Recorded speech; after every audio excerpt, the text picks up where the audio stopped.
made in America, and it can tow shit. Argue that one.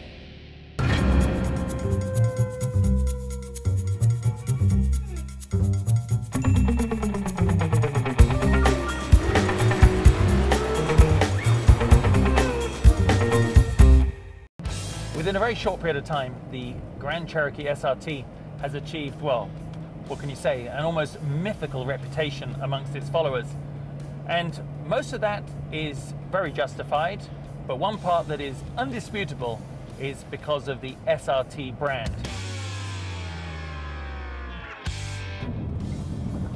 Okay, I know it's not the vehicle to climb high mountains and navigate deep snow and mud, but you know, it is an SUV, four-wheel drive, and it's pretty capable, so I thought I would drive it on this loose gravel road on the way to my real objective.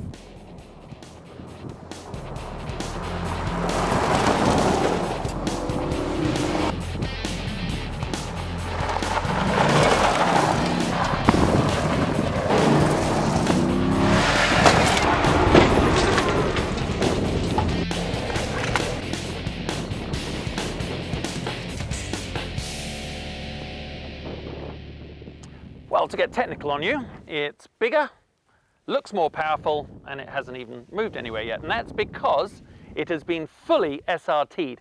Now, the reality is not too much has changed since its predecessor, but some significant elements to look at. First off, it looks sort of leaner and more powerful, in part thanks to the front grille here, which is shorter and more elevated. And on this sculpted hood, you actually have two functional exhaust to get that hot air out of the engine bay. And then of course there's the four-letter word, Hemi, which is under here. Just look at this. And there it is. Just take a look. V8, 6.4 litre, 470 horsepower and 465 pounds-feet of torque. And obviously, as you can imagine, engine that size, even though it's an SUV, they've had to do a lot of very clever installation to get it in here. 20-inch wheels, you can see through there, they've got massive Brembos on it, gleaming red calipers. And then you get to the rear, it has a top deck mounted spoiler and a very nice one-piece sort of sculpted under tray with two massive exhausts. But I must add, the Jeep Cherokee SRT is 5,150 pounds, which is 2.5 tons. So as you stand here looking at it, other than the fact it's sexy and performance inspired, you'd be hard pushed to believe it can go as fast as it can when it goes out on track. But I think we have to put that to the test. But before we do, I'm going to do two things which will completely transform this vehicle. One is turn it into track mode down here, and the other, engage launch control. It says apply brake, push the launch control, get the steering wheel straight, full throttle, and go. God, it takes off very well. Now remember, in track and sport mode, about 70% of the torque bias is to the rear, which of course is what gives it that bite and engages it off the corner. In its most aggressive mode, actually four very fundamental characteristics of the handling of this car are changed. First up, it stiffens and changes the damper settings. Then it opens the exhaust flappers. It disables the traction control, but the stability control is still active, although the intervention is at a far lesser rate. And everyone talks about the noise. Listen.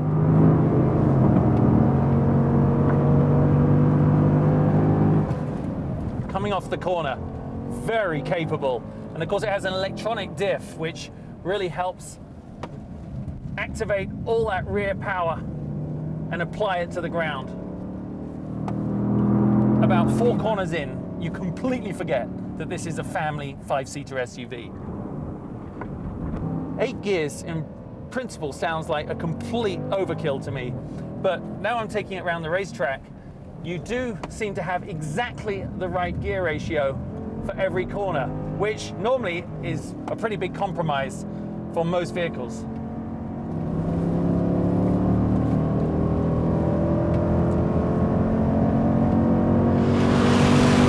Bang! Those brakes are extraordinary. Now those shiny red Brembo calipers obviously have their work cut out, not really because the vehicle weighs 2.5 tons, but also because of the sheer velocity that it picks up between corners. The downshift is so cool. It blips the throttle just like a full sports car on the downshifts. That's how sophisticated they've made this 8-speed box.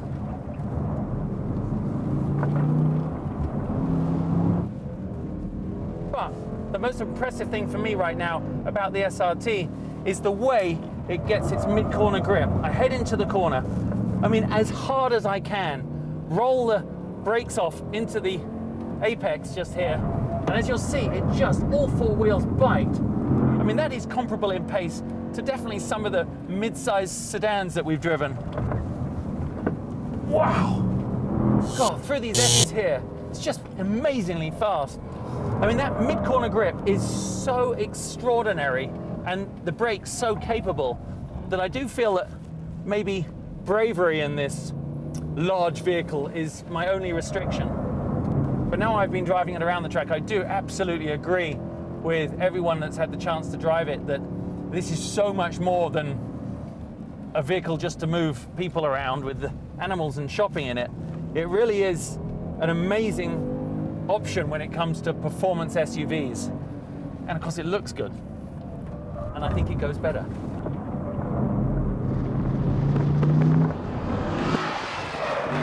You know what, I have had a crazy good time driving this Grand Cherokee SRT, and it really does occupy a very unique niche. It's a high-performance SUV. There's obviously better track cars and there are more capable off-road SUVs, but this is a very special place for this vehicle. Probably pretty tough for most people to justify, but if you can, and when you see your doubting friends, you can just tell them it's made in America and it can tow shit.